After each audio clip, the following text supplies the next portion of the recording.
Halo semuanya, selamat malam Pak Greg dan teman-teman. Perkenalkan, nama saya Milo Wardana. Saya mahasiswa STPK Santo Fransiskus Asisi Semarang. Di sini saya akan menjelaskan perawatan terbaik bagi pasien yang sakit jiwa tanpa harus perawatan paksa. Yang pertama, harus ditangani oleh prioritas yang tepat agar pasiennya tahu dia penyakitnya karena apa. Memang berhadapan dengan seorang yang mengalami masalah kesehatan mental memang bisa sangat melelahkan. Saat dihadapan oleh situasi tersebut, kita sulit mengetahui atau tidak tahu sama sekali hal-hal apa saja yang dapat membantu menenangkan orang tersebut dan apa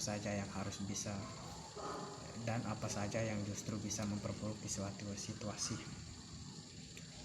Seseorang mengalami krisis kesehatan mental biasanya memiliki kecemasan parah, punya pikiran yang tidak biasa, dan mudah bereaksi ketika berada di situasi yang tidak mereka sukai.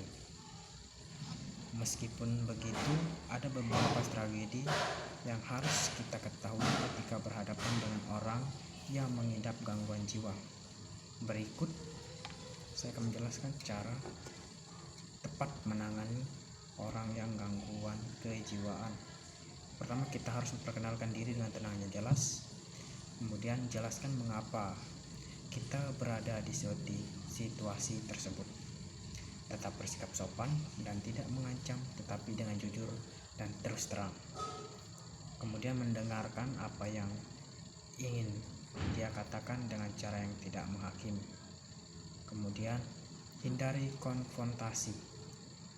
Setelah itu tanyakan kepada mereka apa kendala yang sedang mereka hadapi sehingga berada di situasi dan tempat yang kurang tepat.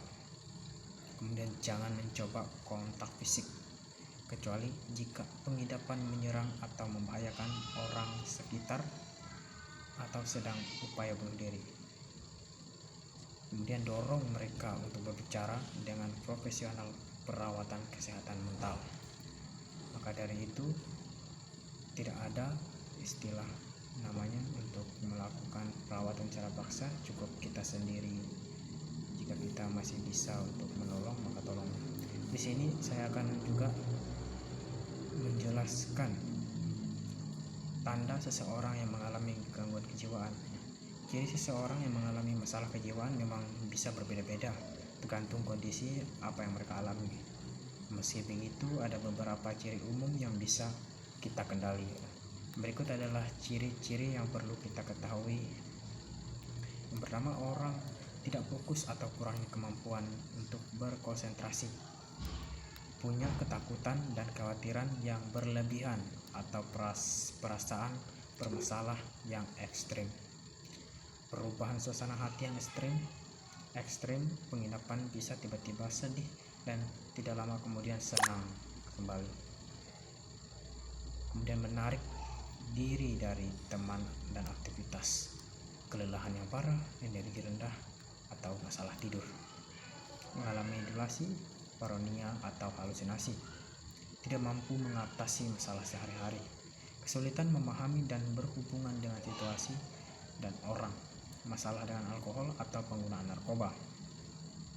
Kemudian perubahan besar dalam kebiasaan makan, perubahan dorongan seks, kemarahan yang berlebihan, permusuhan atau kekerasan, dan terakhir itu berpikir untuk bunuh diri. Mungkin sekian penjelasan dari saya yang bisa saya sampaikan, yaitu tentang cara merawat pasien yang sakit jiwa tanpa harus perawatan paksa. Dan di sini tadi saya juga menjelaskan tanda seseorang mengalami gangguan kejiwaan. Sekian video dari saya, terima kasih.